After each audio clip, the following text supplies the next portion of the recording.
É um enorme gosto e uma grande honra estar presente neste primeiro Congresso Internacional da Associação Portuguesa de Educação nas Prisões. A moderar este último debate, neste último dia deste Congresso, que tem sido um sucesso e cujo tema deste último dia é o da reinserção, um tema bastante importante. Começo por me apresentar. Eu sou diretora da Escola Secundária Jorge Baixinho, escola parceira do estabelecimento prisional de Montijo, Maria João Serra. Vou iniciar então a apresentação dos meus convidados aqui neste painel e começo pelo Dr. Ricardo Loureiro, aqui à minha esquerda, lendo uma pequena biografia. O Dr. Ricardo Loureiro é sociólogo pelo ISTEC, Instituto Universitário de Lisboa, pós-graduado em Economia Social pelo Instituto Superior de Ciências Sociais e Políticas da Universidade de Lisboa, pós-graduado em Gestão e Organização da Formação pelo Instituto CRIAP e mestrando em Política Social pelo Instituto Superior de Ciências Sociais e Políticas. É técnico superior da Comissão para a Cidadania e Igualdade de Género no Núcleo de Violência Doméstica e Violência de Género. É membro do Observatório Europeu das Prisões e coautor de publicações e artigos científicos sobre prisões e direitos humanos. Foi também coordenador da área social do projeto Lado P, que decorreu no estabelecimento prisional de Caxias, financiado pelo programa Partis, Práticas Artísticas para a Inclusão Social da Fundação Carlos Coelho. Possui ainda experiência como voluntário e dirigente associativo em ONGs sobre questões prisionais, a APPT, a Associação Portuguesa para a Prevenção da Tortura, a ACED, a Associação contra a Exclusão pelo Desenvolvimento e Rede Entre Grades. Atualmente é dirigente associativo da CONFIAR, Associação de Reinserção Social Portugal. A comunicação que nos irá apresentar tem como título Observatório Europeu das Prisões, Sistema Prisional, Curvadis. Dr. Ricardo, já sabe, tem entre 15 a 20 minutos para a sua apresentação. Muito obrigada. Olá. Olá a todas e a todos, olá a todas as pessoas. Quero primeiro, evidentemente, agradecer o convite à Associação Portuguesa de Educação nas Prisões, em particular na pessoa do professor Dr. Alberto Pinto, pelo convite para poder aqui estar e participar neste congresso, que lamentavelmente, por razões profissionais, não consegui estar nos dias anteriores, mas pelo que verifico, desde logo pelo programa, a riqueza e a diversidade é imensa e diria que o diálogo e a discussão sobre questões prisionais, ela faz da intervenção de diversos e diversas interlocutoras a este nível.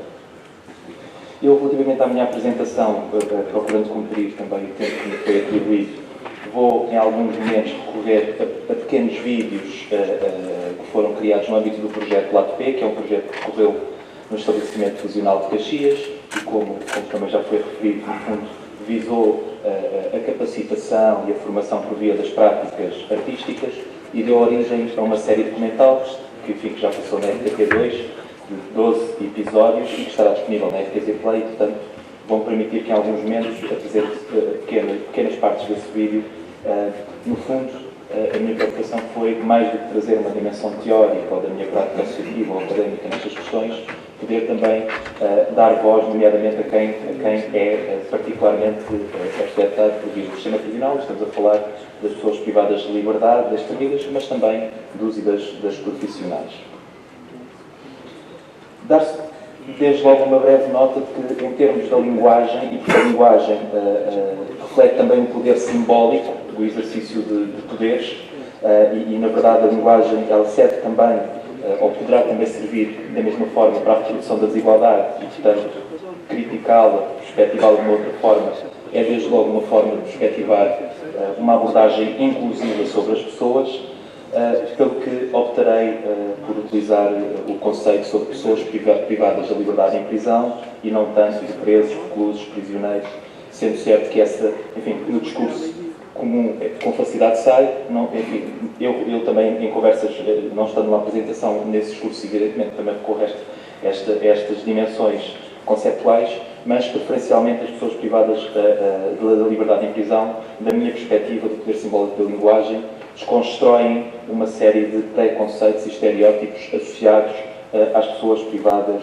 da liberdade. E, portanto, esta é uma pequena nota de arranque. E vou desde já avançar com um pequeno vídeo que tem aqui uma magia. Ajude-me. Pois é. Fiquei com o registro há pouco. Peço desculpa. Fiquei com a...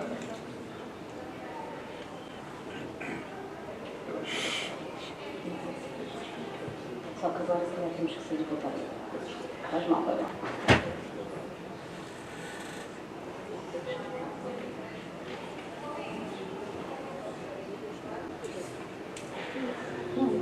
Posso ter muitos defeitos, mas adoro carinho.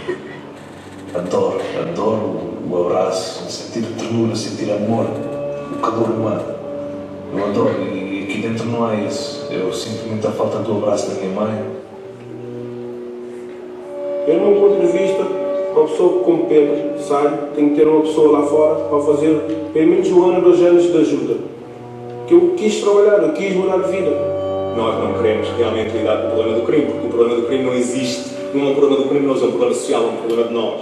Todos nós somos parte do problema e nós não queremos olhar para isso. Ninguém nos prepara para ir lá para fora. Aqui dentro eles querem que nós ficamos aqui dentro, mas ninguém, nós nem a reinserção social ou serviços de educação que nos preparam para a vida que está lá fora, porque isto aqui agora vai ser muito diferente do que quando eu deixei há 2 anos atrás.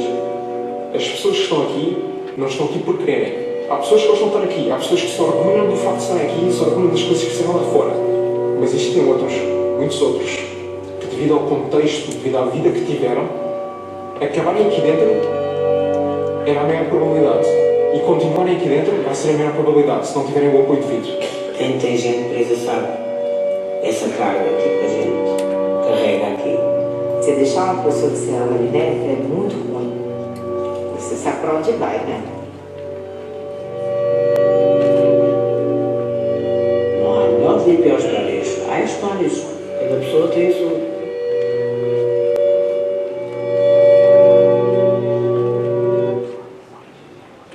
Este é um breve trailer desse tal documentário que vos falava, que é um produto de um projeto que decorreu em Caxias. Dar nota, enfim, partilhar uma fotografia, no fundo, também do que é a dimensão sobre o encarceramento e a população prisional a nível global e também para a dimensão nacional.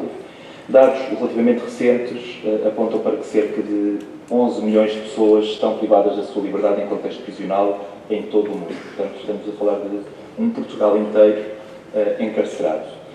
Os Estados Unidos é o país com maior população privada de liberdade, seguindo-se, nomeadamente, a China, o Brasil, a Índia e depois a Rússia. Dar-vos nota de que, desde 2000, em termos globais, a população mundial aumentou cerca de 24%. Portanto, o que venho aqui trazer, acima de tudo, é sobre discutir reinserção social deve implicar, na minha perspectiva, evidentemente, uma crítica sobre o aumento da população prisional. Portanto, que condições, antes da entrada da prisão, políticas sociais é que nos estão a permitir antecipar este aumento de 24% da população prisional a nível global desde 2000. Na Europa, nomeadamente, enfim, nos países do Conselho da Europa, existem cerca de 1,4 milhões de pessoas privadas de liberdade, a sua idade média anda à volta dos 36 anos, a grande maioria, e as questões de género são questões, enfim, é uma outra área em que trabalho particularmente, estão também aqui bastante caracterizadas, desde logo, a partir do momento em que 95% das pessoas privadas de liberdade são homens, portanto, há muito de masculinidade e de contexto masculinizado, nomeadamente por via do poder simbólico das violências dentro das prisões que ali estão patentes. Avançando aqui e não perdendo muito tempo com alguns destes dados, a duração média de prisão ao nível do Conselho da Europa é de 11,2 meses, no total das pessoas que querem prisão preventiva e prisão efetiva. A fuga média em termos europeus das prisões é de cerca de 3,7 por cada 10 mil pessoas privadas de liberdade, portanto, romper um bocadinho às vezes com o estigma do senso comum de que as pessoas vão na prisão e a fuga é uma coisa relativamente regular. As prisões tiveram um custo de administração a nível do Conselho da Europa de 26 mil milhões de euros e, portanto, o que nos custa a todos e a todas nós o encarceramento em termos práticos. Sobre o valor que Portugal despende em média por dia por cada uma das pessoas presas, anda à volta dos 57,25 euros dia, enquanto que o valor médio europeu é de 116,07, portanto estamos a falar de um valor médio despendido em termos prisionais por cada uma das pessoas de cerca de mais 50,7% a nível da Europa. Damos nota também de fluxos de entradas e saídas, e estamos a falar já de indicadores de 2021 e, portanto, ainda colhido aqui um bocadinho com o contexto pandémico, mas a taxa de entradas por 100 mil habitantes situa-se nos 147,5, enquanto que a taxa de saída por 100 mil habitantes situa-se nos 100,1. O que é que isto quer dizer? É que estamos a prender mais do que a libertar pessoas da prisão de forma paralela. Trazer um outro indicador pertinente tem a ver com a dimensão e que a prisão afeta, nomeadamente ao nível das crianças e jovens. Eu não sei se era um dado que tinham presente, mas mais ao nível europeu, existem cerca de 2 milhões de crianças com pai ou mãe na prisão. Estas crianças, evidentemente, são também um efeito da prisão, nomeadamente daqueles 20% ou mais de encarceramento desde 2000, e não são raras as vezes que são um grupo afetado pela prisão, mas muito invisibilizado. Invisibilizado também do contexto escolar, porque no dia em que eu tenho uma rusga em casa e que o meu pai vai preso e que tenho a casa completamente destruída por parte das forças policiais, e no dia a seguir tenho o teste de matemática e eu tenho que estar feliz e contente para fazer o meu teste de matemática. Portanto, é um grupo que tem sido também invisibilizado no fundo da discussão sobre as questões prisionais, embora nos últimos anos, nomeadamente por via da rede europeia de Children of Prisoners, tenha havido alguma investigação científica e alguma organização civil, da sociedade civil nesta matéria. Enfim, trazer-vos alguns dados, mas muito rapidamente, a 1 de dezembro de 2023 tínhamos cerca de 12.022 pessoas, só dar nota de que, nomeadamente no âmbito da Covid-19, em que foram libertadas as 1.500 pessoas, o que sucedeu é que o sistema prisional continuou a prender em alguns níveis considerados, ou seja, estas 1.500 pessoas quase que já foram totalmente absorvidas por via da prisão efetiva.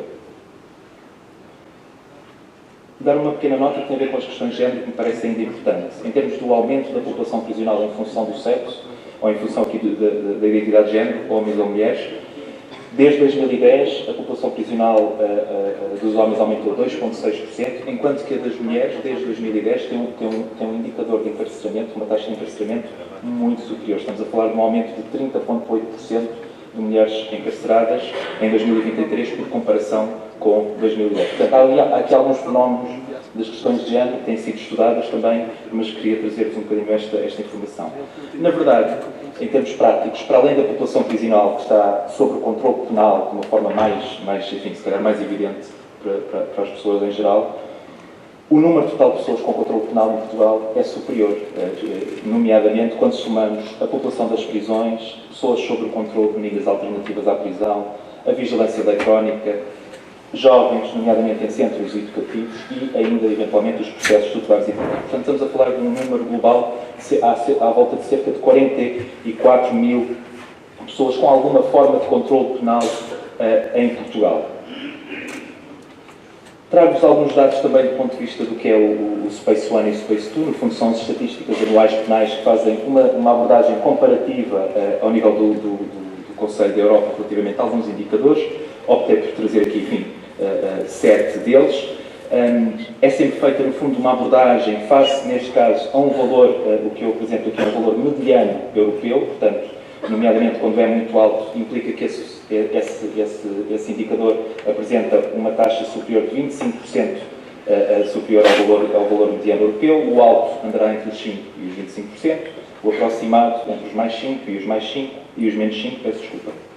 Só para Dar nota um bocadinho da fotografia também do fundo desta lógica comparativa a nível europeu, também para que possamos reconhecer no fundo qual é a nossa realidade com o maior detalhe.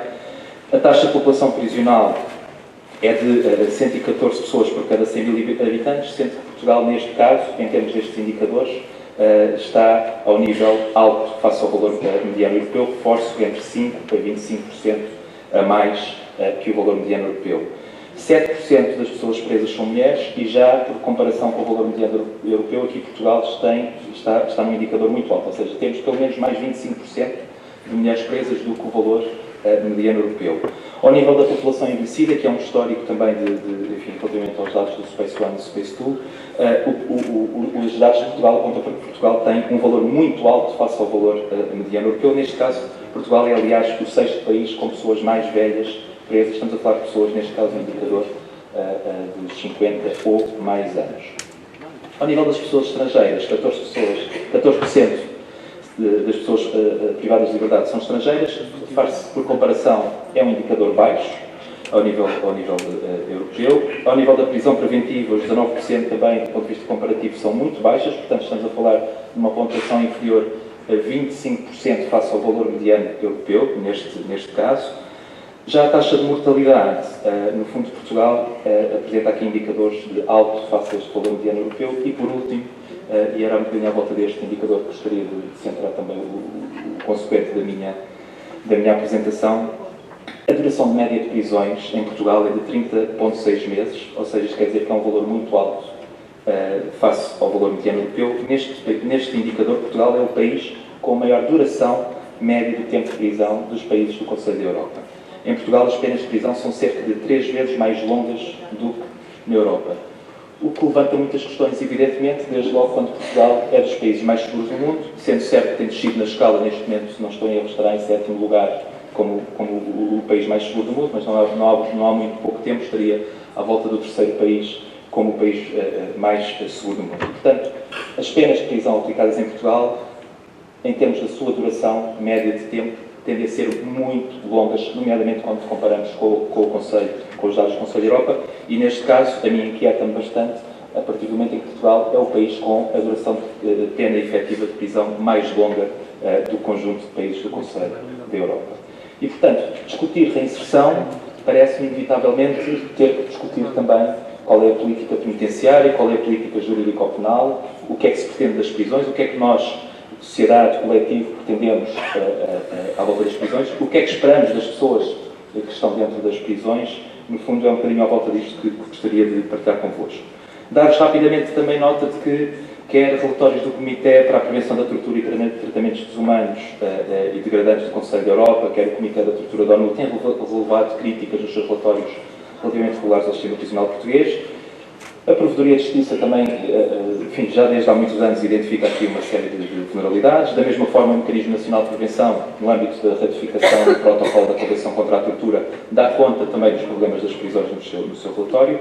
Já em 2004, e Freitas do Amaral teve aqui a determinada altura, enfim, uma importância muito relevante sobre a perspectiva da reforma do sistema prisional em Portugal, anunciou que a situação atrasada das prisões relativamente aos sistemas prisionais na Europa só poderia ser recuperada no prazo de 10 anos. O que é que fizemos? O que é que está a ser feito? Alguma coisa tem sido feita, efetivamente, mas qual é a dimensão de transformação que nós temos conseguido potenciar?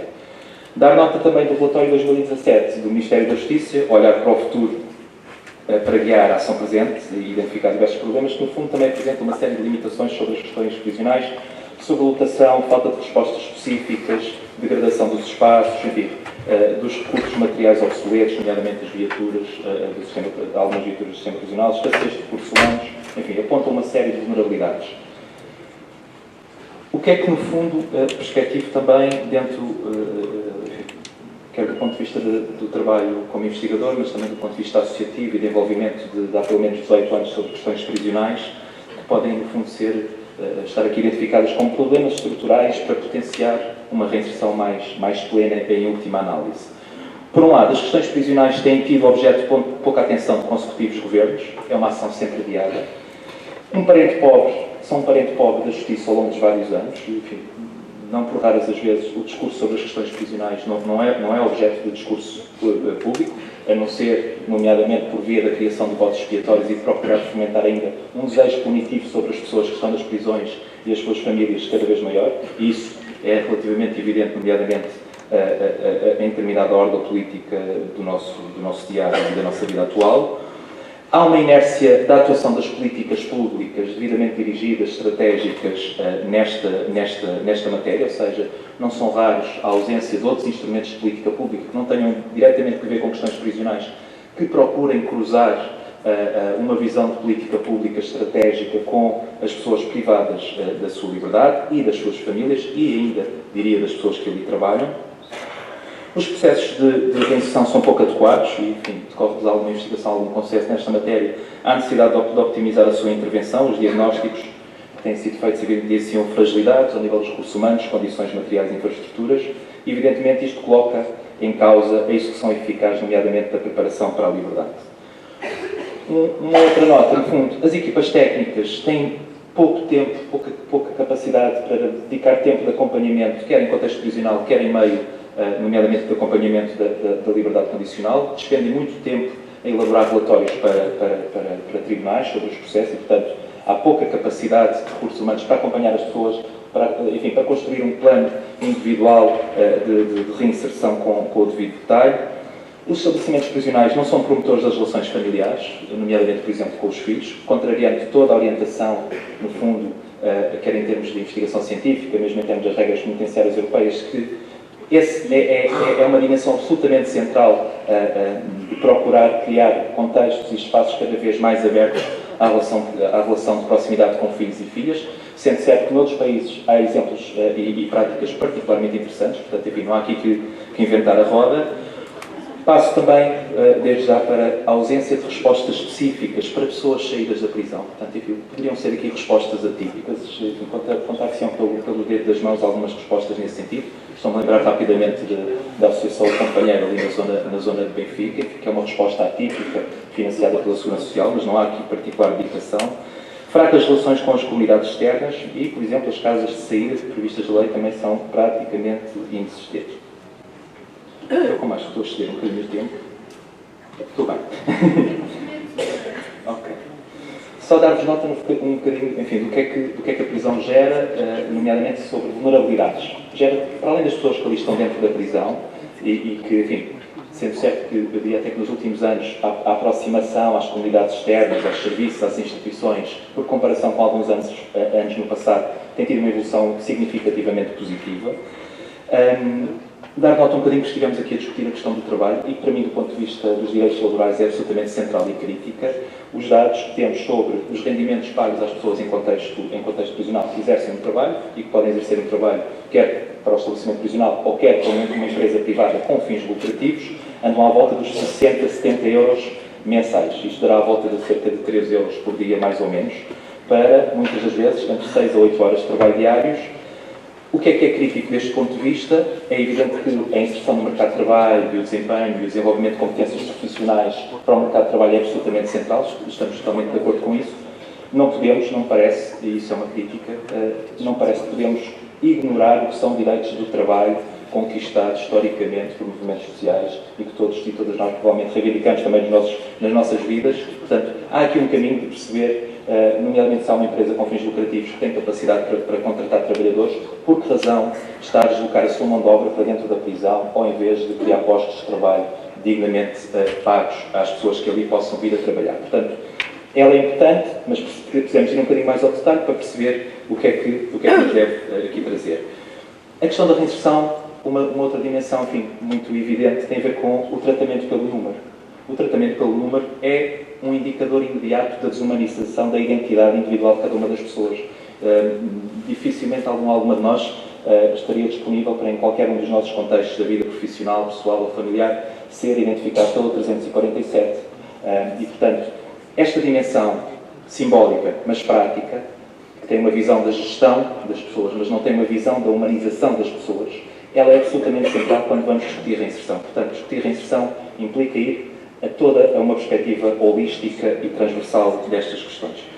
Enfim, dar nota também, no fundo, que fora da prisão, o estigma e o preconceito e a discriminação, nomeadamente sobre as famílias, a sua grande maioria, mulheres com crianças a cargo, enfim, à porta das prisões, esta será a grande fotografia das pessoas que ali estão, ficam em situação particularmente vulnerável, quer do ponto de vista económico, quer do ponto de vista do estigma, de como se relacionam, nomeadamente, depois com as famílias e outras entidades. É muito complicado quando tu vês uma pessoa que tem imensos amigos ou familiares e que às tantas, quando acaba por ficar preso, quem é que está lá? As mulheres da família. Algumas. Eu também não condeno quem não aguenta. Há mulheres que acabam por não aguentar estar ali naquela penúria de ter que estar a levar sabo, de ter que estar a suportar por certas determinadas humilhações para poder ter que entrar numa sala de visita e ver um familiar teu se está bem, se não está bem, se bateram, se não bateram, se comeu, se dormiu. Muitas das vezes tratam-nos como se fôssemos cão, tipo que a gente vai porque gosta, né? E é frustrante, porque sais de lá tipo, com a sensação sempre que estás a sofrer. Será que ele fica bem? Se tratam-nos a nós assim na porta, como é que eles são tratados lá dentro? É muito complicado.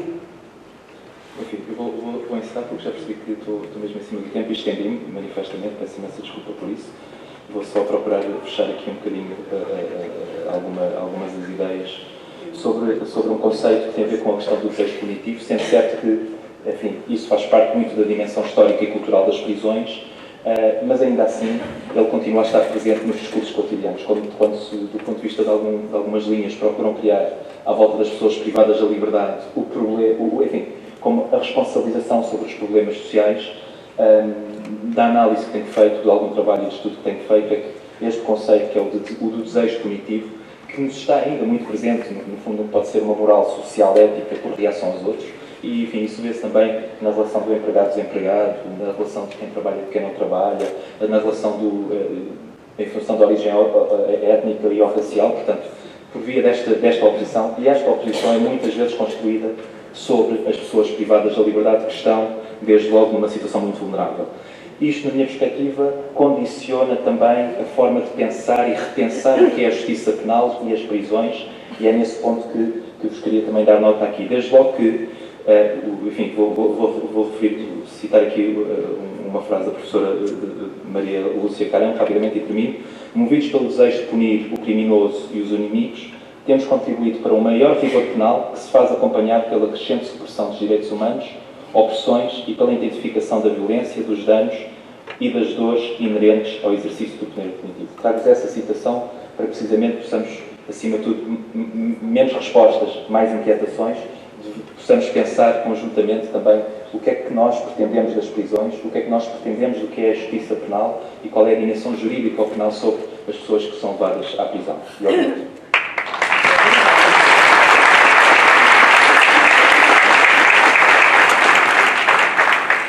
Bom, fazer um resumo desta partilha é difícil, muito complicado, mas deixou-me aqui uma frase que ficou para pensar e para refletirmos. Sendo Portugal um dos países mais seguros da Europa, como é que Portugal é um dos países que tem mais presos? E que, pronto, tem um custo-valor muito baixo em relação aos outros países da Europa. Portanto, muito obrigada, Dr. Ricardo, pelas suas reflexões, suas partilhas. E realmente a reinserção desta população tem que ser muito bem pensada a nível nacional. Passo ao meu próximo convidado, é médico, é o Dr. Diogo Cabrita, médico, cirurgião-geral, presidente da Associação Portuguesa de Apoio ao Recluso, APAR, autor de alguns livros e muitas crónicas de jornal. Fundador da Artes, Medicina e Arte Limitada, que fez inúmeros eventos e produções em Portugal no âmbito da cultura e edição. A sua comunicação, que irá partilhar connosco, tem como título Reeducar, Reabilitar, Reinserir, Vencer a Exclusão Social. Muito obrigada, doutor. Quero começar por agradecer esta brilhante intervenção antes da minha e as suas palavras. Também agradecer à Associação Portuguesa Portuguesa de Educação nas Prisões, de que muitos de vocês fazem parte, a possibilidade de estarmos aqui. nós representamos, eu tenho a consciência disso ao subir a este palco, a parte mais difícil da sociedade. Os excluídos, os presos, aqueles que foram postos fora do sistema. E que é difícil voltar ao sistema. A Associação tem um trabalho extraordinário, uma vez que vai às prisões, dá aulas nas prisões, e tem que ter a noção também de que as prisões pagam de uma forma estranha. Por exemplo, um castigo comum aos presos em Portugal quando se portam mal na cadeia é tirar-lhes a educação. Fenómeno estranho, porque queremos educá-los, mas castigamos deseducando, retirando o trabalho, retirando benesses que são positivas. Portanto, em vez de os castigarmos de outras formas, meus amigos, são vocês que ficam livres de mais um utente. Um fenómeno muito importante é sabermos, dos dados anteriores, que Portugal, se fosse um país de mulheres, quase não tinha cadeias. Bem-vindas as mulheres. Não há dúvida que os homens, 93% da população, são homens. Alguma coisa não está bem. Outra coisa interessante, porque eu sou médico, posso-vos dizer, as mulheres nunca abandonam o marido doente. Eles fogem quando ela está doente. E, portanto, o mundo era melhor se, em vez de termos mesas e governos carregados de homens, tivéssemos mais mulheres. Mas não é assim. A Direção-Geral, que também queremos agradecer, os últimos anos tem sido um parceiro fundamental da nossa atividade.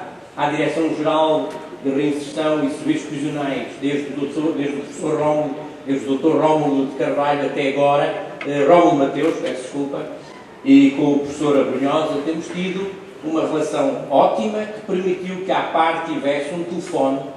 Esse telefone permite-nos ouvir os presos, eles ligam para nós, falam connosco, contam-nos o que se passa dentro das cadeias, contam-nos aquilo que acontece, às vezes bem, às vezes mal, mas como sempre em Portugal, telefonam mais quando as coisas estão mal.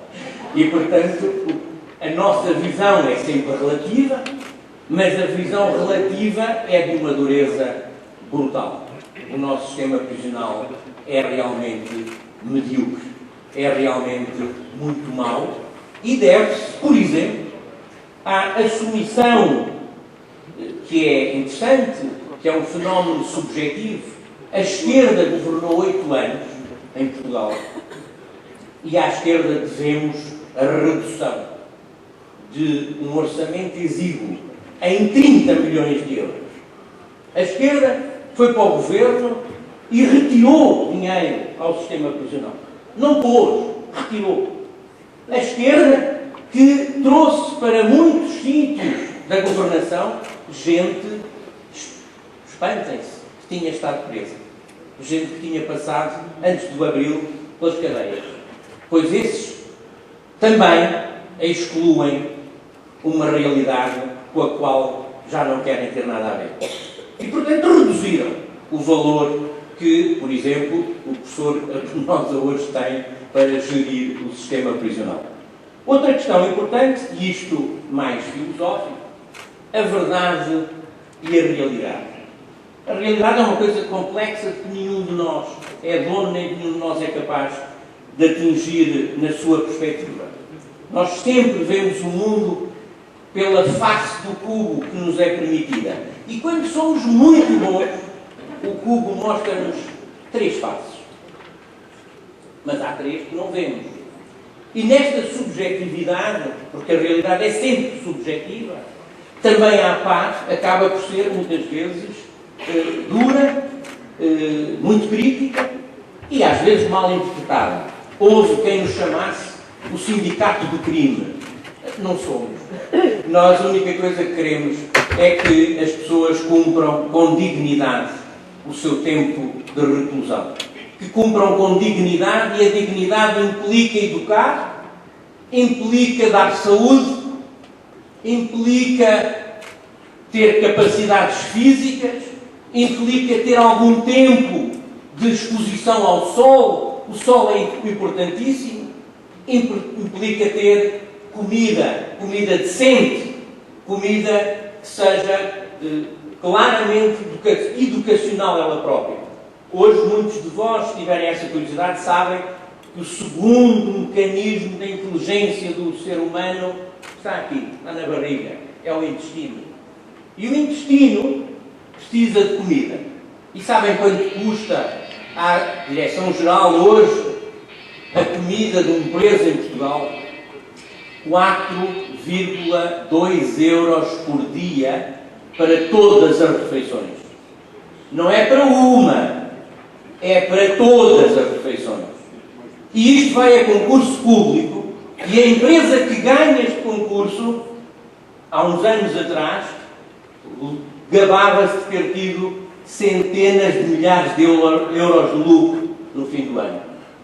E isto, a APAN chama uma vergonha. A APAN grita brutalmente contra situações destas. Sobre as cantinas, para nós, é brutal saber que em algumas cantinas de alguns presídios os produtos são mais caros que na rua. Também é uma vergonha. E tem que ser tomado. Sabemos, porque eu, por acaso, não sabia que o diretor-geral estaria aqui, mas por acaso sabemos que é uma das pessoas que mais tem lutado para que melhore o sistema. Mas não é fácil. Porque há uma contradição neste sistema. E a contradição é interessante, é uma contradição do Estado. Nós, na saúde, estamos a concentrar, fazendo unidades locais de saúde. Nos presídios, estamos a fazer a municipalização dos gastos. Interessante. É contraditório. Não parece lógico. Porque há um número que não pode ser esquecido. A Unidade Local de Saúde de Coimbra, que é o antigo Hospital da Universidade, os Covões, etc., tem, pasmem, perto de 12 mil funcionários. Quantos têm os serviços prisionais portugueses? Depois tem 8 mil. Então, eu consigo fazer uma unidade local de saúde e geri-la com 12 mil funcionários na saúde, mas no sistema prisional não consigo saber nada do que se passa nas cadeias, porque o sistema está feito para procrastinizar. Nós o que queremos nas cadeias em Portugal é que as pessoas não se mexam, as pessoas sejam preguiçosas, passem horas e horas nas celas e não temos a ativação do sistema no sentido inverso. Ou seja, quem gera os presídios? Porquê que os gera? Porquê que escolhemos aqueles e não outros? Que atividades fazem eles no sentido de melhorar esta procrastinização? A pior coisa que se pode fazer a um preso é sossegá-lo. É deixá-lo constantemente agarrado a jogos, constantemente a ver televisão, constantemente a ouvir rádio e a discutir futebol. E a maior parte dos presos, como viram, nem sequer é uma pessoa muito culta. São pessoas de uma grande simplicidade. Aliás, como diz o povo, a maior parte dos ricos foge da cadeia. Há sempre um mecanismo de fugir dela. E, portanto, mais uma vez, nós estamos a falar da pobreza. Uma grande pobreza, uma pobreza intelectual, pobreza familiar, pobreza educacional. É uma enorme pobreza associada a uma enorme violência externa. As cadeias em Portugal hoje, tenham a noção de uma coisa, há mais de 20 anos que não foge ninguém de uma cadeia, é raríssimo alguém ser gravemente agredido numa cadeia, gravemente, agressões há, gravemente, com mortes, etc., é raro. Portanto, o sistema vai funcionando, as funções de cada um são cumpridas, ou seja, aos guardas compete, não se fuja, não se foge, aos guardas compete levar os presos aos hospitais, enfim, a diversas instituições, e isso às vezes não se cumpre. Não se cumpre porque estão em greve, não se cumpre por, enfim, muitas razões que também não vamos aqui escalpelizar. Há uma coisa que ainda há pouco ouvi na intervenção anterior de alguém da Direção-Geral. Talvez seria que estes são os mecanismos da procrastinização nunca mais parar. Nós, se não fizermos nada ativamente, se não tivermos uma postura realmente interventiva, isto não muda. Não muda e tem que mudar de dentro. Tem que mudar com pessoas que são escolhidas para dirigir os presídios. Pessoas que são escolhidas para fazer a diferença no sistema. O exemplo da procrastinização, e volto a uma coisa da mesa anterior, é a carta de condução.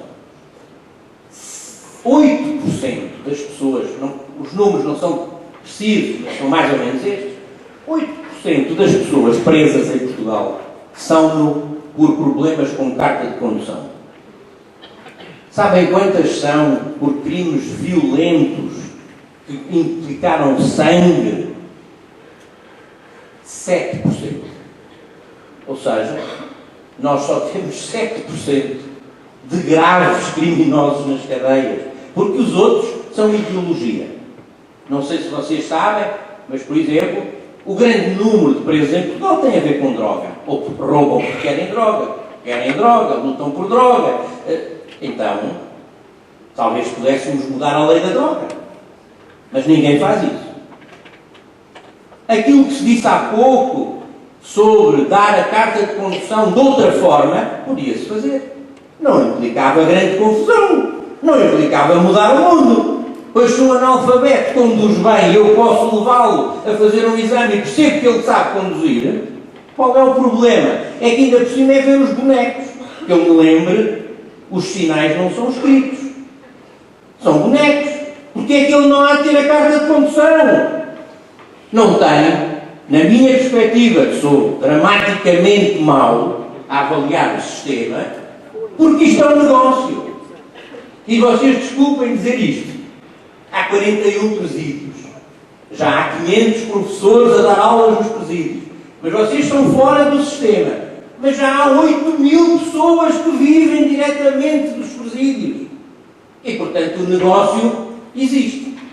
Há par que tem um congresso dentro de 2 dias, infelizmente, calhámos todos em cima uns dos outros, foi pena. Se calhar devíamos ter feito um grande congresso entre todos. Mas daqui a 2 dias estamos em Fátima, num congresso importante sobre o sistema penal e jurídico português. A par defende, e queria-vos explicar isto, que o sistema prisional quase é desnecessário. Isto sou eu a dizer que cheguei aos 12 minutos. O sistema prisional tem imensos doentes. Vocês dão lá aulas, sabem que muitos têm problemas gravíssimos de doença. Doença mental, esquizofrenia. Bom, felizmente saiu uma nova lei, mas isto é tudo feito por gente que não faz logística, é engraçado, não tem logística nenhuma. Então para onde vão agora? Agora vão para a casa dos pais. Não podem ir porque eles matam os pais. Ouvem lá uma voz e matam o pai. Não podem ir.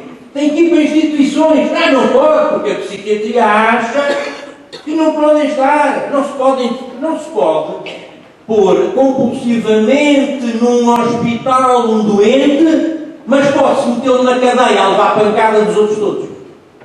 Portanto, estas convulsões do sistema, obviamente, têm que ser mudadas. Isto tem que ser tudo revisto. Mas tem que ser revisto de forma completa, levando toda a gente a pensar no sistema.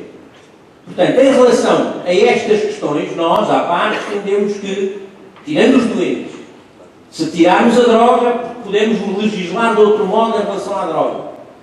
E se tirarmos, por exemplo, esta loucura que agora se pôs nas cadeias, que é agora devido a uma lei, que tem toda a razão de ser, mas nós nunca analisamos o final, que é a violência familiar. Só que a violência familiar de um homem de 89 anos não tem nada a ver com a violência familiar de um tipo de 45 ou de 30. E o resultado disto, temos fraldas nas cadeias. Homens com algálias, fraldas, porque bateram na nora e o outro bateu na mulher, mas o homem está doente, tem 90 anos e foi para a cadeia. Isto é o máximo da loucura. Quando o sistema atinge esta loucura, nós temos que repensar o sistema e felizmente temos tido nas últimas direções gerais pessoas que pensaram o sistema. Não sei se são ouvidos, deixarei para o discurso final que o professor fará, mas não é fácil num sistema em que nós somos bombardeados por disparates consecutivos que nunca têm a noção consequente da realidade. Não é fácil reabilitar, não é fácil recuperar, não é fácil fazer a função para que o sistema foi criado. Muito obrigado.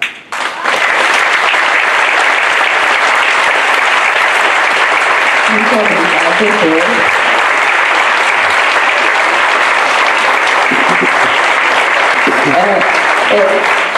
Estão a deixar uma tarefa cada vez mais complicada a resumir, mas pronto.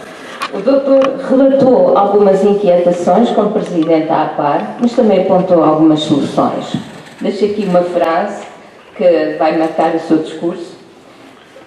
Se um Portugal fosse de mulheres, não havia preços.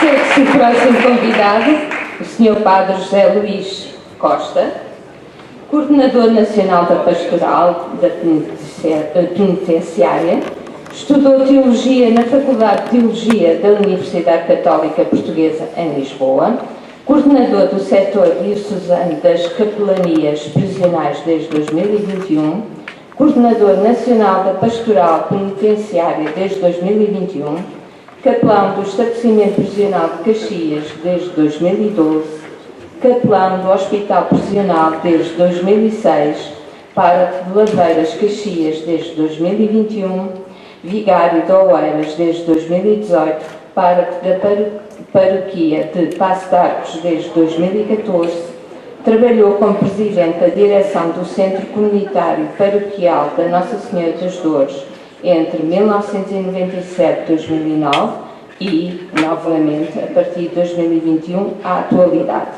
A comunicação que nos irá apresentar tem como título Ao Serviço do Outro, Como, Porquê e Para Quê. Vamos ouvir.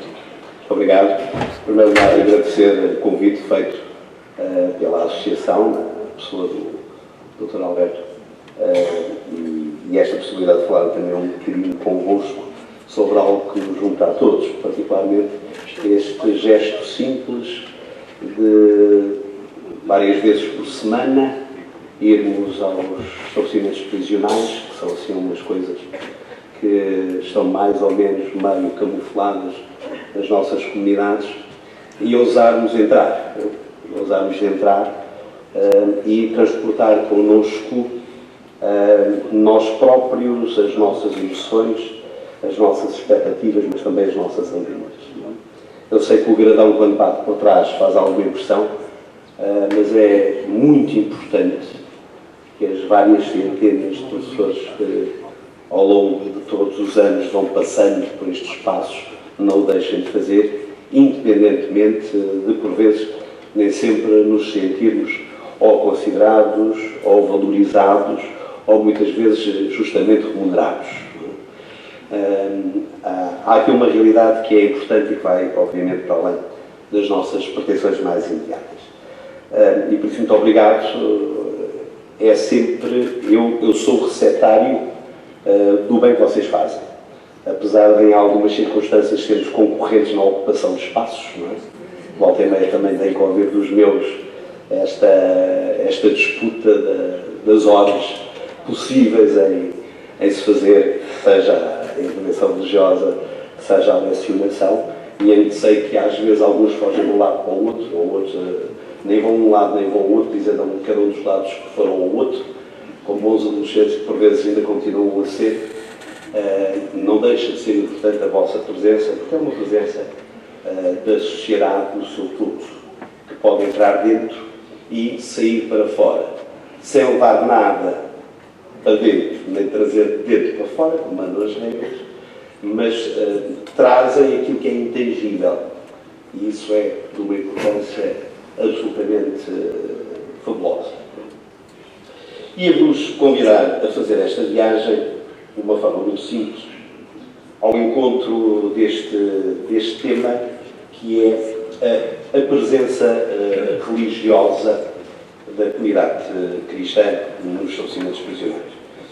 Ela própria sofreu uma profunda alteração no quadro da nossa transformação cultural, que agora estamos para celebrar aqui na brevidade do nosso mês de abril, e ela própria anda à procura da sua identidade, porque ela começou por ser uma resposta social com a presença de um capelão em todos os estabelecimentos prisionais, afeta ao próprio quadro dos recursos do estabelecimento prisional. A realidade é essa, que depois de 2009 deixou de acontecer. Na nova legislação, na nova tipologia legislativa, é garantido a liberdade da prática religiosa, em função de cada uma das confissões que eventualmente se verificarem dentro dos estabelecimentos prisionais e que tenha alguma representatividade. E depois, obviamente, as comunidades solicitam à Direção-Geral as pessoas que podem dar continuidade, e que é a parte muito importante, é uma grande transformação que as próprias comunidades, ao seu ritmo, umas mais depressa, outras mais devagar, mas é assim que nós temos que aprender a caminhar todos. Os que caminham mais depressa, de vez em quando, têm que dar uma volta ao pescoço para trás, e a quem vem mais atrasado, e eventualmente quem vai um bocadinho mais atrasado, às vezes esforçar um bocadinho, um pouco mais à vontade, e tentar acompanhar o ritmo. E transformou-se esta assistência num compromisso das comunidades locais. Quando falo de comunidades locais, falo numa dimensão diocesana, das comunidades das dioceses, que é a forma regular com que a Igreja Católica faz a organização da sua vivência comunitária. Pedir cada uma das dioceses à Direção-Geral, apresentando um conjunto de assistentes espirituais e colaboradores, e fazer depois essa ação. Introduziu aqui um problema, que foi desvinculou algo que nos era próprio, que é a presença em termos sociocaritativos. Portanto, esta desvinculação da mesma realidade, para quem estava habituado a fazer ambas as coisas, está a ser sempre um bocadinho complicado de reproduzir. No entanto, eu queria convosco, particularmente para clarificar algumas dificuldades que por vezes se apresenta à pastoral religiosa, aquilo que é a identidade da ação da Igreja no contexto prisional. E ela é fundamentalmente ordenada e parece-me que podemos procurar isso pela última encíclica do Papa Francisco, de onde veio depois aquele mote que ficou célebre nas Jornadas Mundiais da Juventude, do todos, todos, todos, que veio de uma encíclica que veio no seguimento da Laudato Si, chamada Fratelli Tutti, que não tem uma leitura relativamente fácil, mas tem alguns conceitos-chave, que são, se quiserem, a concretização daquilo que é a ação da comunidade carente no contexto social.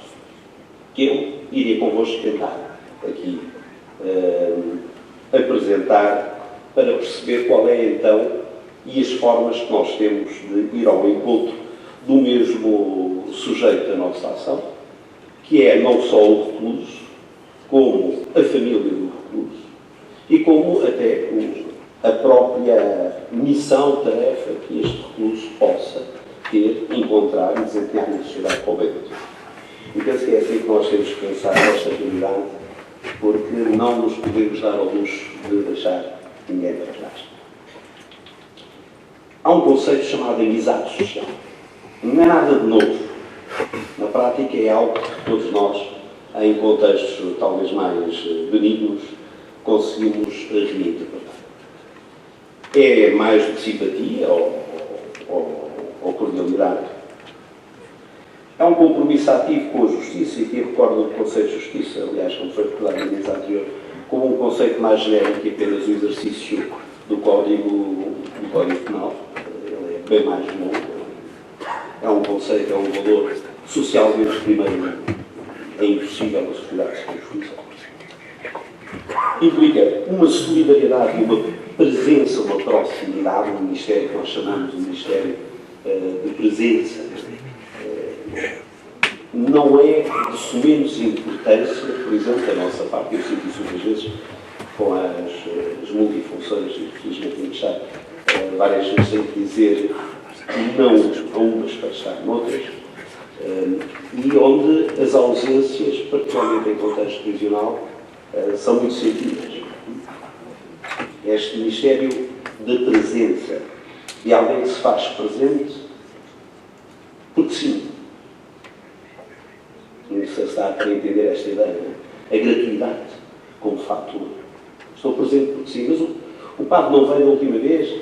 Pois é verdade, tenho-vos pedido desculpa. Porque foi notada a minha ausência. Não foi apenas um quadro de direitos e deveres utilitários ou pragmáticos, como muitas vezes eles olham a realidade. É a ausência da pessoa, daquela pessoa que está lá por causa dela. E depois, obviamente, e penso que é do parecer de todos, o respeito pelos direitos e a dignidade de cada pessoa, tratando cada pessoa na sua verdade. Foi pedido então que explicasse como é que a ação pastoral, e aqui pastoral vou incluir as duas atividades, a religiosa, que passa pelo acolhimento individual, o ensino da religião, a celebração, são as atividades que a lei define como próprias da assistência espiritual e religiosa, mas também depois a outra. A ação sociocaritativa, ou seja, a distribuição de produtos de primeira necessidade, que às vezes fazemos em contextos de Natal, a recolha das piolhas, que às vezes a Cáritas do Santa Bragança faz, pequenas respostas imediatas às necessidades. Muitas vezes os próprios estabelecimentos prisionais não têm condições de garantir, até as estruturas mais complexas, como o apoio às famílias, a ligação entre as várias estruturas de apoio social, os familiares que ficam em casa, a comunicação, a colocação e o criar de ligações entre quem sai da cadeia e que não tem condições e precisa, de facto, destas casas de passagem ou de instituições que os possam garantir, pelo menos numa primeira fase, de reintegração social, porque, de facto, quem passa mais de 5, 6 anos no estabelecimento prisional, chegar novamente à vida normal, é quase como desembarcar em Marte. Não é? E é fácil ver isso, não é? Basta lembrarmos quais eram as nossas condições há 5 anos atrás e quais são as atuais. E por isso, considerando estas duas realidades, a primeira coisa que faz parte e para a qual nós tendemos a formar os nossos voluntários e colaboradores é uma atitude permanente de abertura e acolhimento para todos. E aqui vamos entrar um bocadinho mais nesta dimensão, que é o estabelecimento de um estabelecimento prisional, para além de ser uma parte do sistema, é também um universo e uma ecologia própria, onde não só contam os recursos, como toda a realidade que também está envolvida, realidade toda que é digna, que é merecedora de reconhecimento e, por isso, também da nossa boa vontade e da nossa disponibilidade. A solidariedade, o amor ao próximo, a participação social e o cuidado de uma casa que é uma casa comum. Apesar de eu não ter o direito de lá dormir, pelo menos 2 vezes por semana faço o meu tirocínio para estas casas. E por isso um dos primeiros apontamentos que eu recomendo aos meus voluntários, penso que é partilhado convosco, é o saber reconhecer, valorizar e amar todas as pessoas, independentemente das suas diferenças. Eu volta e meia tenho alguns, eu e não só eu, espalhados pelos 42 estabelecimentos prisionais do país, nos núcleos da assistência religiosa, tenho sempre um ou outro que pergunta se pode entrar. Habitualmente tenho que perguntar, mas não estás na escola? A professora hoje vai chegar atrasada. Então está bem, pede logo a guarda, e se quiser dizer. Uns ficam, outros não ficam, uns vão passando, outros não passando, sabemos que a experiência prisional particularmente os meus dois estabelecimentos, que são estabelecimentos muito próprios, que é o estabelecimento regional Caixinhos de Posse, tive a simpatia de ver ali algumas caras conhecidas, e o Hospital Prisional, que tem uma mutação muito grande dos seus reclusos. Esta realidade de quem passa, de quem está, ela é boa porque vai criando uma humanização de dentro para fora. Porque nós sabemos à partida que é fácil a resposta pelas estruturas externas, mas a transformação interna ela é essencial, porque quando falamos de reclusão, falamos também de um processo de reconciliação com a própria sociedade. O problema não é só estar recluso, é saber se a sociedade que aprisionou aquele homem, que o privou de liberdade, homem ou mulher, obviamente, é capaz de se reconciliar com este recluso e este recluso reconciliar-se. Uma integração não é um automatismo, e nós, em contexto prisional, por vezes temos que ter algum cuidado com um certo sentido pragmático. Eu percebo que os números são importantes e eu reconheço-lhes importância, mas não nos podemos esquecer que eles não vão dizer tudo, apenas dizem uma das realidades do que o Dr. Cabrita há bocado ainda nos falou. Há aqui mais do que isso. Saber compartilhar os sofrimentos e as alegrias, ajudando-os nas suas necessidades práticas, obviamente, sem violentar os regulamentos do estabelecimento prisional. Agir com compaixão, buscando o bem-estar de todos. E aqui há uma parte difícil, porque não poucas vezes o contexto é supremamente individualista. Cada um cuida das suas coisas, dos seus bens mais imediatos, das suas necessidades mais imediatas. E há aqui um desafio tremendo em perceber que a casa é uma casa comum. Nós, quando usamos a linguagem da casa comum, não usamos só para a ecologia, nem para o planeta Terra. Também usamos para esta realidade, que é um estabelecimento prisional, onde todos têm e são chamados a participar de uma forma positiva. Obviamente que implica um envolvimento na construção de uma sociedade mais justa, fraterna, através, em primeiro lugar, do diálogo. Uma das coisas que é importantíssima em qualquer espaço de reclusão, e não só os estabelecimentos prisionais, por si, qualquer espaço onde haja reclusão, inclusive nos conventos, é a capacidade de fazer menos. A capacidade de introduzir a cultura da ponta. Há um problema, que é que faz ponte, para não deixar que o problema vá crescendo, vá fermentando e acabe, obviamente, em situação de violência. E depois, obviamente, esta promoção da sustentabilidade, eu aqui não falo isto em termos ideológicos, falo isto em termos muito concretos. É importante saber, apesar de vermos os valores que são relativamente alarmantes, é importante saber que estes recursos são recursos, têm valor, não podem ser malbaratados, bem pelo contrário, têm que ser justamente valorizados. Por que é que fazemos isto? Porque a pessoa é digna, porque é natural em nós a solidariedade e a compaixão. É estranho quando nós deixamos de ter alguma empatia pelo nosso próximo. É estranho quando olhamos para o recluso e vemos apenas um indivíduo que queremos ter longe de nós, longe da nossa vida, longe das nossas circunstâncias. É estranho. Não quer dizer que não seja possível, mas é estranho. E depois o princípio da subsidiariedade, que às vezes é trabalhoso, é difícil e às vezes, em termos de equação económica, é difícil de concretizar. Mas que é importante, estas respostas têm que começar, em primeiro lugar, pelos próprios.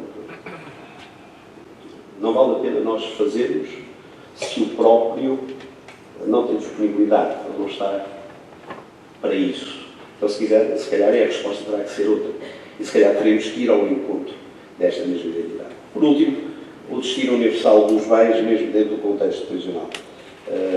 Independentemente de saber se a comida é adequada ou não é adequada, e é importante que ela seja adequada, é importante esta cultura do cuidar, de não estragar, de manter o espaço comum digno. Eles fazem um bom trabalho, na generalidade, dos estabelecimentos prisionais que eu vou conhecendo, sabendo que eles são o verdadeiro mosaico, como a nossa realidade municipal também é um verdadeiro mosaico. Não é? Temos desde da microcadeia da horta, que eu não sei se ainda está a funcionar, até ao EPL de Lisboa, com mais de 800 homens. Não é?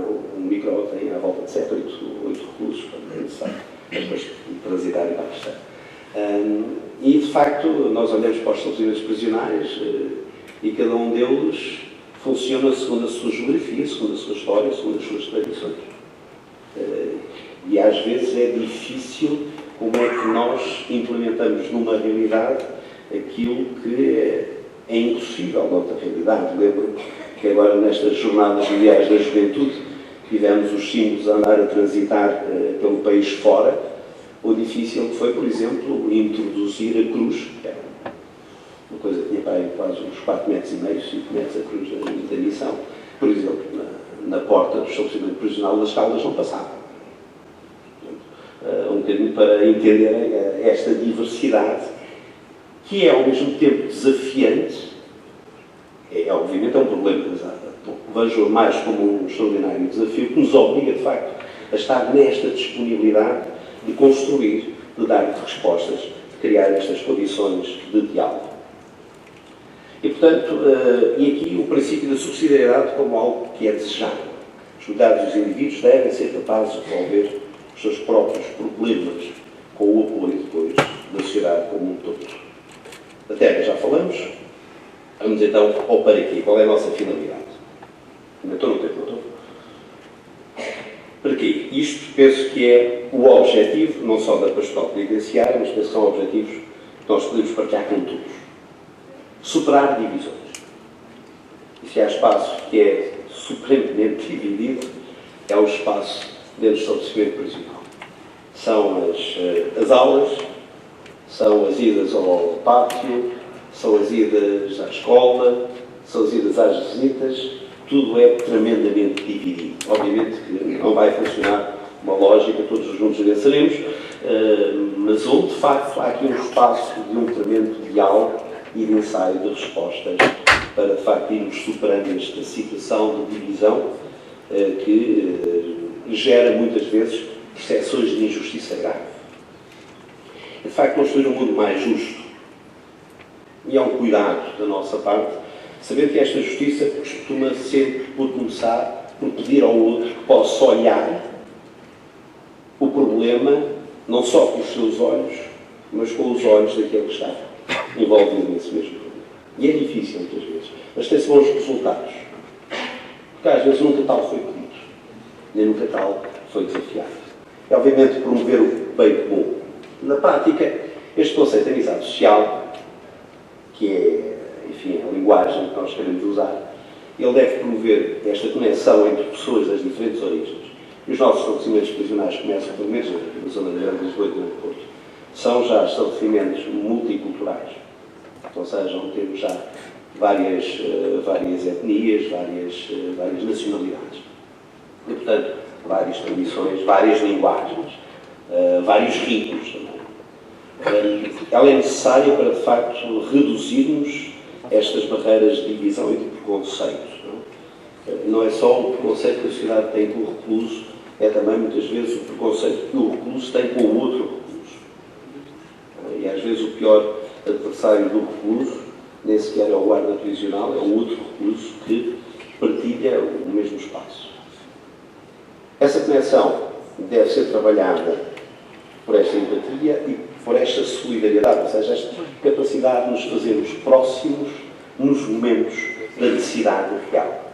Querendo, então, este ambiente de respeito e de compreensão mútua. Finalizando, a importância da amizade social.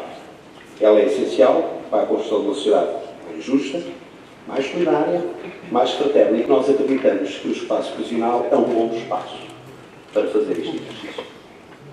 Temos realizado, naquilo que é a possibilidade dos recursos que temos, que são assim muitos, nós ainda, como eu vos disse, nesta fase de transição de uma pastoral ainda baseada no conceito de capelania para uma pastoral baseada na comunidade de crédito, ainda temos aqui algumas fragilidades, seja porque alguma desta estrutura ainda está pensada numa base clerical, ou seja, espera-se que seja o padre às vezes a liderar os processos, quando em muitos dos estabelecimentos prisionais já não é o padre que lidera, é muitas vezes o diácono, ou muitas vezes um cristão leigo que o bispo coloca nessa responsabilidade. Vou lembrar que em Beja, até bem pouco, o Sr. Alvarinho era ele um dos responsáveis que estão a fazer este trânsito. E depois necessitamos também de que não se veja a ação católica, a ação da Igreja Católica, como uma ação proselitista, porque não é essa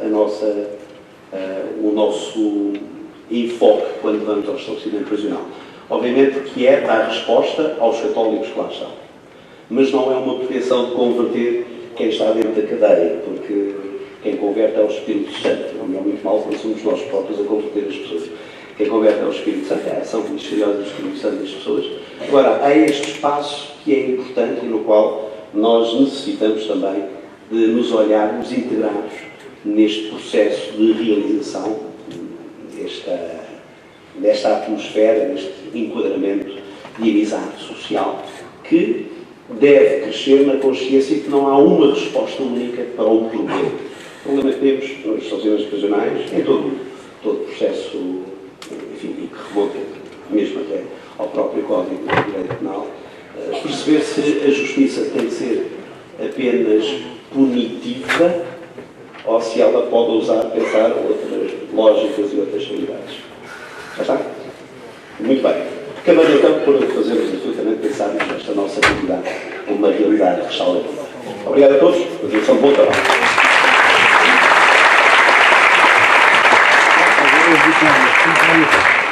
Bom, muito obrigada pelas suas palavras. Vou tentar resumir, portanto, a importância da fé e da esperança no papel da reinserção. Deixamos aqui alguns conceitos-chave, como a família, a missão, a dignidade, o respeito. O como, através do acolhimento para todos. O porquê, através da reconciliação. Para quê? Para superar as divisões, um mundo mais justo, uma compreensão mútua. Deixou aqui uma frase muito importante. A amizade social. Vou agora abrir, muito obrigada. Antes de abrir o debate, eu vou aqui informar a plateia que a professora doutora Filipa Rodrigues não pode estar presente por motivos de saúde. Infelizmente, por isso este painel foi mais curtinho, é o último, mas os últimos são sempre os melhores. Pronto. Muito obrigada aos meus convidados aqui de mesa. E então vou abrir então o debate. Temos aqui já. Não se importam? Não se importa de identificar-se? Vitor Vilhar, sou secretário-geral da APA, sigo e com muita gratidão a todos e cada um dos professores que trabalham dentro das cadeias. Queria começar por aí. Depois de dizer o seguinte, a APAR é uma associação sem fins lucrativos, que existe há 30 anos, não tem um único funcionário pago. 90% dos nossos sócios são reclusos, são proibidos até de pagar cotas, não pedimos nem aceitamos subsídios do Estado, portanto somos uma associação raríssima. Queria dizer também o seguinte, muitas vezes dizem, como disse o nosso Presidente, que nós já nos chegaram a acusar de sindicato do crime, dizendo que queríamos bloquear o crime. Não. Lutamos pela reabilitação, pela reintegração e, felizmente, pelas últimas duas direções gerais, temos tido um entendimento que nos pode permitir um trabalho mais válido nesse sentido. Mas quem nos acusa disso, de que nós queremos branquear o crime, devia olhar para uma imagem que ultimamente tem passado nas nossas televisões, do Papa Francisco a lavar os pés a 12 reclusos, não a 12 deputados, não a 12 políticos, mas a 12 reclusos. Para quê? Para branquear o crime? Não. Para dizer que todo homem é maior que o seu erro e, portanto, todos têm direito a uma segunda oportunidade. Queria só deixar uma pergunta aqui ao Dr. Ricardo, porque queria que ele esclarecesse melhor a situação, que é a seguinte: quando dizem, e disse repetidamente, que os reclusos ficam de casa, são 56 euros por dia por cada recluso, dá a impressão que o recluso vive num mundo faustoso porque tem 56 euros por dia para a sua vida. Ora bem, como é que isto funciona? Há um orçamento do Estado, que dá o dinheiro ao Ministério da Justiça, daí vai uma parte para a Direção-Geral. A Direção-Geral tem, o dinheiro que vai para a Direção-Geral, 80% são logo para salários, e portanto temos outros 20% que dá desde a subsistência das cadeias, viaturas, ordenados, tudo isso, não é? E o resto fica então para o recluso. Obviamente que se houvesse menos reclusos, ficava mais caro cada recluso, porque as despesas eram iguais. A Direção-Geral tem tido um trabalho imenso. Nós temos tentado sempre que o Orçamento do Estado contemple mais a Direção-Geral, porque com este dinheiro não conseguem fazer rigorosamente nada. Quando foi no tempo da Covid, a Direção-Geral pediu repetidamente que o Estado aumentasse o orçamento desse ano. A Direção-Geral reforçou esse pedido. Nesse ano, tiraram 60 milhões de euros ao orçamento da Direção-Geral. E nós vimos, passados uns tempos, numa entrevista da televisão, perguntarem à dirigente do PAN porque é que ela tinha votado favoravelmente, se era também de apoio às pessoas, votado favoravelmente aquele orçamento. Ela disse que tinha conseguido os seus intentos, porque nesse ano o Orçamento do Estado tinha aumentado em 30 milhões o dinheiro para os animais de companhia. Percebemos as prioridades do nosso país. Ricardo, nós na direção, tanto nós, à par, como vocês no Observatório, trabalhamos gratuitamente. Já disse várias vezes, se me oferecesse o dobro do ordenado do Diretor-Geral para ocupar esse lugar, eu não aceitaria, porque realmente deve ser difícil gerir esta paróquia. O que é que nós podemos fazer para convencer o Estado a aumentar esta verba, considerando que os reclusos são cidadãos de primeira, como os outros? Obrigado. A pergunta é realmente complexa. A resposta não é fácil. Eu costumo dizer que, enfim, esta é uma das áreas, não só, mas é uma das áreas que não é como ir a um fast food e pedir um menu completo e, portanto, sai barato e resolvemos uma refeição num instante. Passando aqui, enfim, o exemplo. Eu diria que um passo importante, e pegando também no exemplo do que é a reforma prisional da Noruega, como é que nós podemos perspectivar um outro caminho conjunto com diversos agentes, e começar por dizer que, mesmo dentro das organizações não governamentais à volta das questões prisionais, também aí há preconceitos entre uns e outros. E, portanto, fui-me apercebendo isso desde cedo, a partir do momento em que comecei a estar mais envolvido no movimento associativo sobre direitos humanos das prisões, da mesma forma que a relação de algumas organizações não governamentais, historicamente, com o sistema prisional português, em alguns momentos também é caracterizada por esse estereótipo e esse preconceito entre diversos agentes. Isso parece-me que é, desde logo, um elemento altamente bloqueador do que pode ser uma perspectiva colaborativa de repensar o sistema prisional e, parece-me a mim, inevitavelmente, repensar o sistema prisional, olhando também, nomeadamente, para a duração média de penas de prisão. Não há como isolar o sistema prisional, toda a dinâmica social e de tudo o que são as instituições e do que são, acima de tudo, as políticas públicas, nomeadamente sociais, e um bocadinho o que procurava dizer é pensar a intervenção em contexto prisional é absolutamente central, não vamos abandonar as pessoas que ali estão, mas é urgente, igualmente importante, pensar o que é quem são as pessoas que nós, sociedades, estamos a gerar que vão para a prisão. Não são raras as vezes que as histórias de vida daquelas pessoas passam por infâncias sujeitas a violência, estiveram integradas em programas ou projetos financiados pelo Estado ou diretamente do Estado, enfim, programas comunitários de apoio a crianças e jovens. Portanto, acho que precisamos de começar por meter o dedo na ferida, sem preconceitos, se queremos também o retorno das pessoas que ali estão para o nosso bem-estar enquanto sociedade. E não só gerar à volta, no fundo, destas pessoas um conjunto de bodes expiatórios, que é facilmente gerível do ponto de vista da gestão operacional. Eu diria que, enfim, continuo a insistir nesta abordagem. Aliás, nós durante a pandemia, enfim, e à parte também estável, criámos uma plataforma, e foi curioso, foi no contexto pandémico, criámos a plataforma Rede Integrados, porque precisamente começamos por, enfim, pareceu-nos por demais evidente naquele momento que era necessário encetar diálogo entre diversas pessoas interessadas, ou que estudam prisões, ou que trabalham nas prisões, ou que fazem parte de organizações. Esse caminho não está devidamente feito do ponto de vista das políticas públicas, isso não tenho a manifesta dúvida. Tenho inclusive o exemplo, porque trabalho na área da violência doméstica na Administração Pública Central, de um trabalho totalmente oposto, de diálogo, nomeadamente com a sociedade civil, com respostas financiadas específicas de apoio a vítimas de violência doméstica, etc. E, enfim, do ponto de vista da política penitenciária, não estamos, acho que estamos ainda longe, era importante para lá caminhasses, do meu ponto de vista. Obrigada. Mais alguma questão?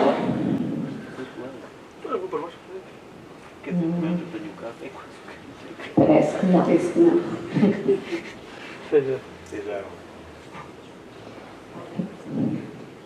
Está ali.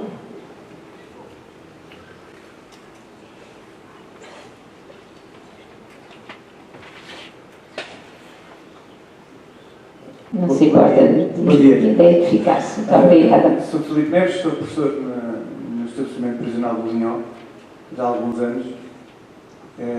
Há uma questão que me tem a mim deixado um pouco inquieto, a mim e a todos os que lecionam, acho eu, pelo menos nesta prisão, que é a questão dos ativos e inativos. Eu sei que isso, pronto, tenho pouco conhecimento sobre o que se passa no país todo, mas já me disseram que há prisões que têm esse regime, outras que não têm. Gostaria de saber da vossa impressão, ou do que têm acompanhado, se isso tem aumentado, se é uma coisa que tem sido está a ser generalizada para o país todo ou não. Qual é o vosso parecer em termos de se isso inclusivamente, tenho algumas dúvidas em termos da Constituição Portuguesa, se isso choca ou não com a Constituição, a questão de haver as pessoas inativas e ativas dentro das prisões, esse regime que implica, faz muita diferença na vida de quem lá está, porque é a diferença entre sair um bocadinho de manhã e um bocadinho à tarde para o pátio ou não, passar quase o dia todo dentro da cela ou não. E também a questão de, como vocês estavam, como foi dito aqui pelo Diogo, que muitas vezes eles estão na escola e por não cumprir nenhuma das regras, seja são apanhados com um telemóvel ou uma outra coisa, às vezes não são coisas assim tão graves a nosso ver, e que são retirados da escola e passam para inativos. Não sei se isto é uma questão que está muito presente lá, os ativos e os inativos, e depois não haver vagas para passarem de inativos para ativos, mesmo querendo ir à escola. Há aqui esta questão assim parece-me um pouco delicada, não sei se é o momento certo para... Mas já que vocês são pessoas que têm acompanhado há muitos anos a evolução do sistema prisional, gostava também de ouvir o que sabem sobre isso. Passado para o Dr. Diogo. Como eu disse há pouco, infelizmente o sistema condiciona no sentido da inatividade. Há uma tendência para que a inatividade seja o maior ganho do sistema. Portanto, repare, eu quando era jovem arranjava as cadeiras de casa, ia eu com a minha mãe, etc., na penitenciária. Isso hoje é impensável. A penitenciária já não tem essa função, já não diz respeito. Essa realidade de que falou, que é nos sítios é uma coisa, noutros sítios é outra das barbaridades que eu acho que o sistema tem. Portanto, eu acho que quem está preso deve ter as mesmas condições em todo lado. Todas as cadeias devem ter semelhanças em todo lado. Tirando as paredes altas que sabemos que lá vão estar, tirando alguns arames farpados que lá vão estar, na perspectiva que hoje vemos as cadeias. As grandes cadeias modernas não têm nada disso, não é? Portanto, evoluiu-se. Aliás, em Portugal, pagou-se a um arquiteto para fazer uma cadeia nova, que não tem muros, não tem grades, etc. E jaz no papel esse processo, que é um processo de estudo sobre isso tudo.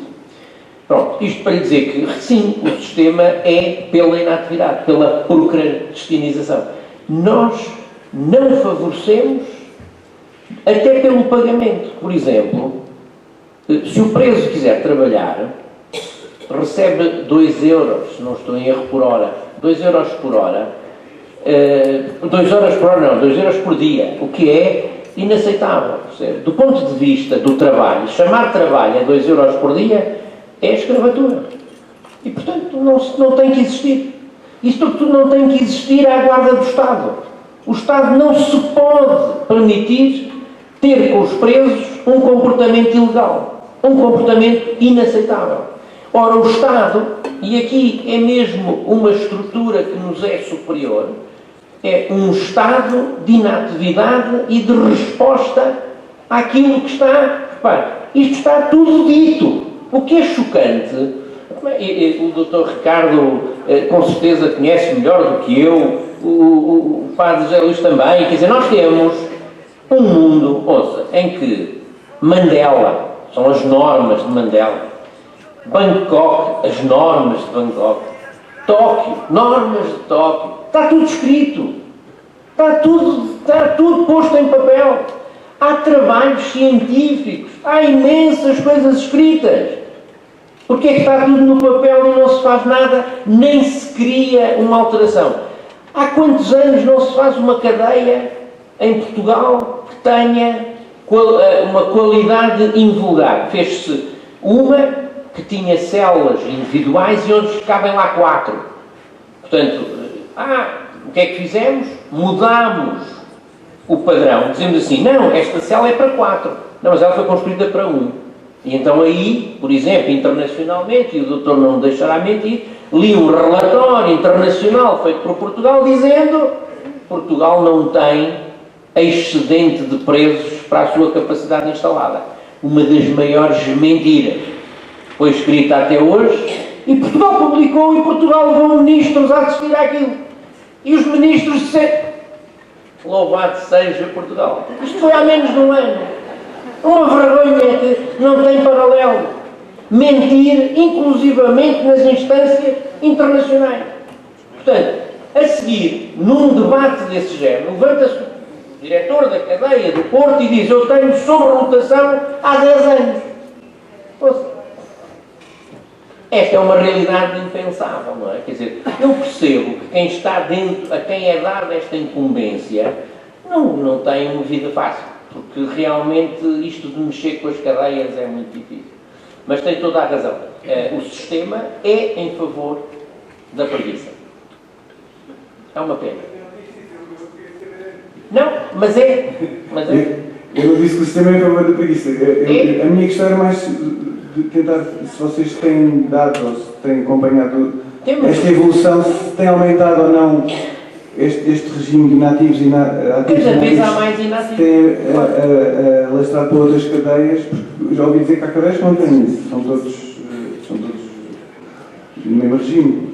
E no Linhop, sei que é a única que eu conheço, tem este regime A lá e A lá B, mais ou menos metade são ativos e metade são inativos. E pronto, eles varia com a direção de cada penitenciária, como sabe. Isso é uma das coisas que nós não percebemos. Devia ter uma lógica, não é? Mas varia. Agora, infelizmente, dos cinemas que nós temos, nós sabemos o que se passa nas cadeias através de um telefone que toda a gente pode usar nas cadeias, ligando para a Associação Portuguesa de Apoio ao Recluso. E recebemos dezenas de cinemas por dia. E, frequentemente, pronto, esse é um dos pontos presentes, não é? É retirado, olha, fiz isto, tiraram-me da escola. Olha, fiz isto, tiraram-me do trabalho. Olha, fiz isto, pronto. Sou posto na solitária, não vou à consulta médica. Pronto, isto é tudo uma completa destruição do sistema. O Ricardo tem algum pensamento? Ricardo tem algo a acrescentar?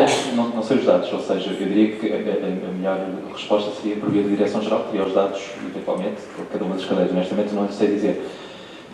A verdade é que também os dados disponíveis, nomeadamente online, também não são muito ricos. E o nível de detalhe, às vezes, que é preciso inquirir os serviços profissionais para perceber se esses dados enfim, é tão exemplo disso que o acesso aos dados é crítico, porque nós não sabemos a taxa de reincidência oficial sobre a população prisional em Portugal, não é? Em 2003 o relatório da Procuradoria de Justiça apontava para 50 e qualquer coisa por cento, há quem refira 75%, há quem faça uma análise comparativa com outros países similares a Portugal e que aponte para os 60%, e, portanto, enfim, este é um indicador crítico do sucesso da intervenção que vocês, nós, todos e todas, no fundo, temos sobre o sistema prisional. Aquelas pessoas voltam lá ou não voltam lá? A prisão é para resolver problemas sociais ou não é para resolver problemas sociais? A verdade é que 200 anos de prisão, e reforço, 200 anos de prisão, os problemas sociais que levam as pessoas à prisão mantêm-se. Portanto, há uma falsa expectativa de que a prisão resolve problemas sociais. Isso não é verdade. Dá-nos uma falsa sensação, como diz a professora Angela Davis a determinada altura, que os problemas que são levados às pessoas à prisão estão resolvidos a partir do momento em que as pessoas passam aqueles muros lá para dentro, o que não é verdade. Enfim, eu trabalho em violência doméstica, a taxa de encarceramento, nomeadamente de homens agressores de violência doméstica, tem sido bastante significativa, até porque, enfim, o discurso dominante é à volta do exercício da punição sobre as pessoas agressoras, sendo certo que há programas de intervenção com pessoas agressoras, quer em contexto prisional, meio livre, e de algumas boas experiências, nomeadamente do professor Rui Brunhosa na zona do Minho, enfim, o Dr. João Redondo em Coimbra, enfim, há algumas boas experiências, mas contam-se pelos dedos das mãos, nomeadamente qual é que é este exemplo da violência doméstica. Eu acho que é interessante para perceber o que é que nós pretendemos deste problema, que nos afeta a todos e que afeta brutalmente as mulheres, de uma forma global. Não estamos só a falar em Portugal, estamos a falar em Portugal, mas estamos a falar de que 1 em cada 3 mulheres, a nível global, é vítima de violência por parceiro íntimo ou membro da família. Portanto, o que é que nós pretendemos na prisão nesta equação?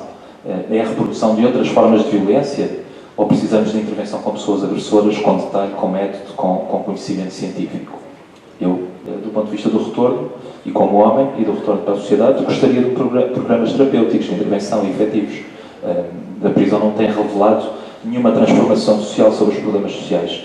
Portanto, bater na tecla do desejo punitivo é continuarmos distraídos com a resolução dos problemas de forma séria.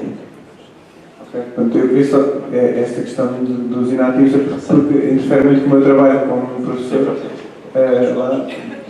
Estamos a fazer um trabalho com um número de alunos e, de repente, há uma pessoa que estou a preparar um trabalho para continuar o dia a seguir com ela e, de repente, ela deixa de estar lá na escola, porque passou para os inativos. Por isso é que eu fiz essa questão.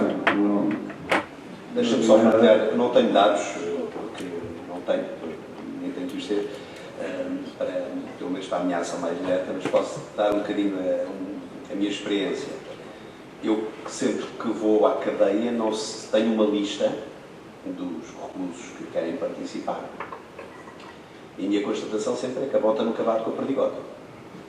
Ou seja, tenho uma lista e tenho habitualmente reclusos que estão presentes, porque na altura, enfim, o chefe de aula deve ter sido um pouco mais permissivo, e tenho depois uma série de queixas de outros reclusos que não puderam participar. Alguns seriam os tais os não ativos, não é? E onde se percebe muitas vezes que a cultura punitiva se mantém. Mas não é um dado só do estabelecimento prisional, é um dado cultural nosso. Eu, por exemplo, vou-te recordar que ainda há pouquíssimo tempo, um escoteiro meu, em Passo de Arcos, deixou de ir às atividades escotistas porque teve, enfim, notas menos simpáticas no primeiro período, e os pais optaram que a forma de o castigar era deixar de o mandar aos escoteiros, que habitualmente é uma forma pedagógica não formal, que ajuda a trabalhar estas mesmas realidades. Portanto, esta forma de estar, eu arriscaria a dizer que não é só um exclusivo do ambiente prisional. É da nossa cultura. E, portanto, nós aqui muitas vezes, quando estamos a discutir estes problemas, estamos aqui a pedir mutações culturais que nós temos que ter disponibilidade para as realizar e paciência para as ir acompanhando. Muito obrigada. Mais alguma questão? Não, damos terminado aqui o nosso painel. Ainda tenho uma. Ainda há aqui. Peço desculpa. Bom dia. Eu queria só... não se importa só de se identificar. Dulce França, sou técnica superior a exercer funções na área da reeducação no estabelecimento prisional do Limão. Queria só reforçar a ideia de que o professor Filipe, portanto, que ele tentou transmitir, de facto, no estabelecimento prisional do União. Não sei se noutros EPs também funciona desta forma. De facto, as áreas de tratamento prisional, nomeadamente a educação, o ensino, a formação e o trabalho, são muito vistas como áreas de privilégio e de prémio. Portanto, se o recluso comete alguma infração, a primeira medida a tomar é retirar-lhes essa área de tratamento prisional e ter a obrigatoriedade de esperar 4 meses para retomar uma dessas atividades, se houver vaga.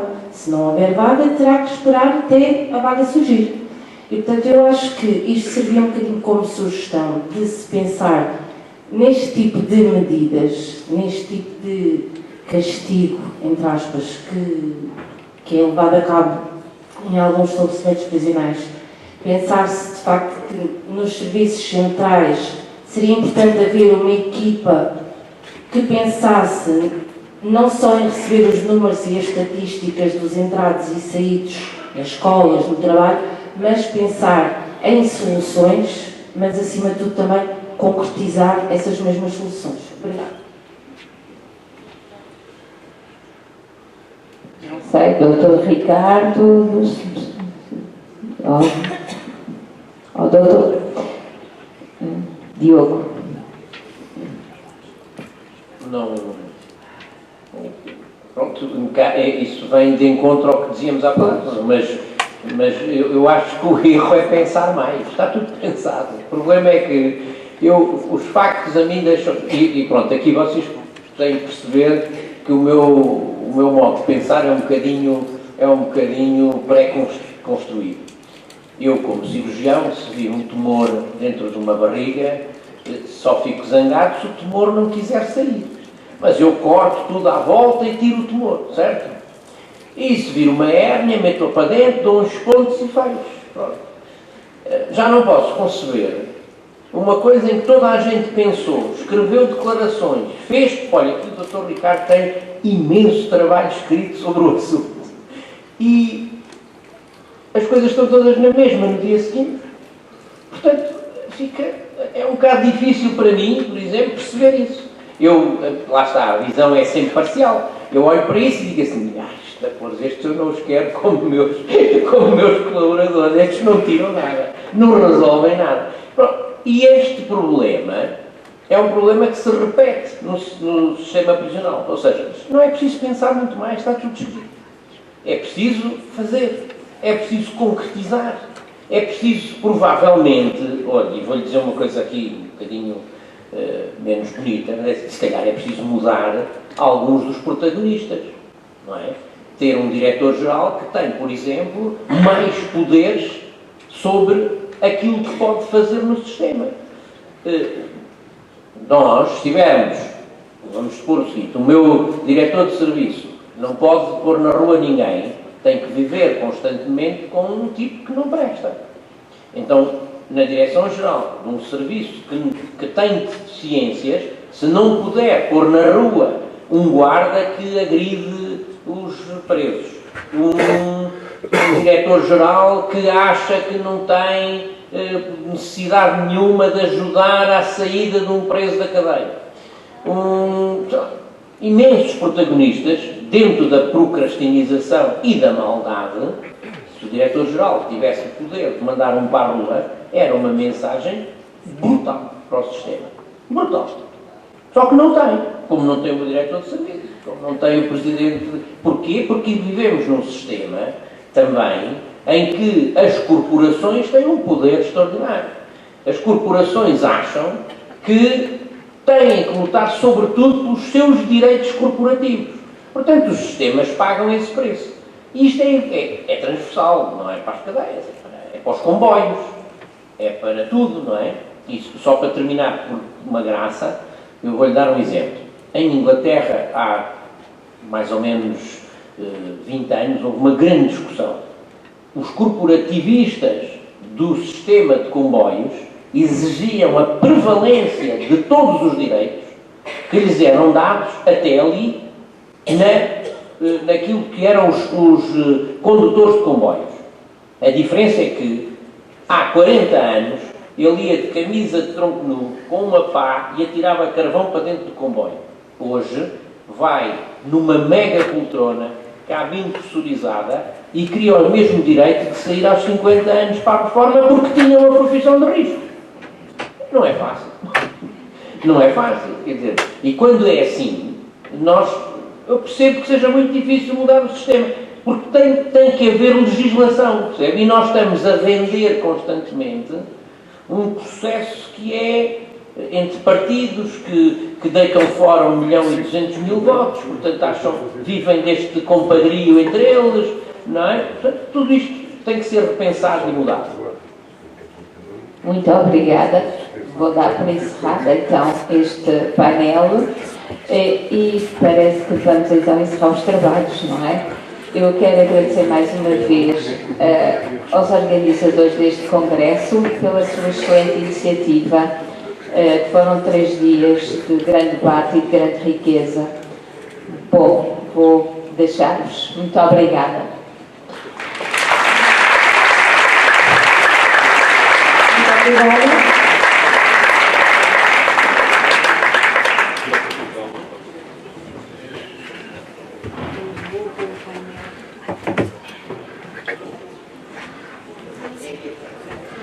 Começou os diplomas.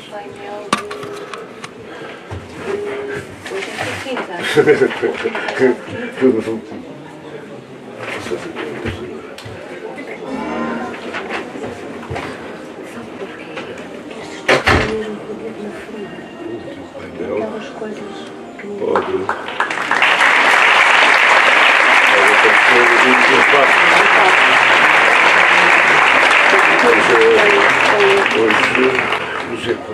Hoje é quinta-feira.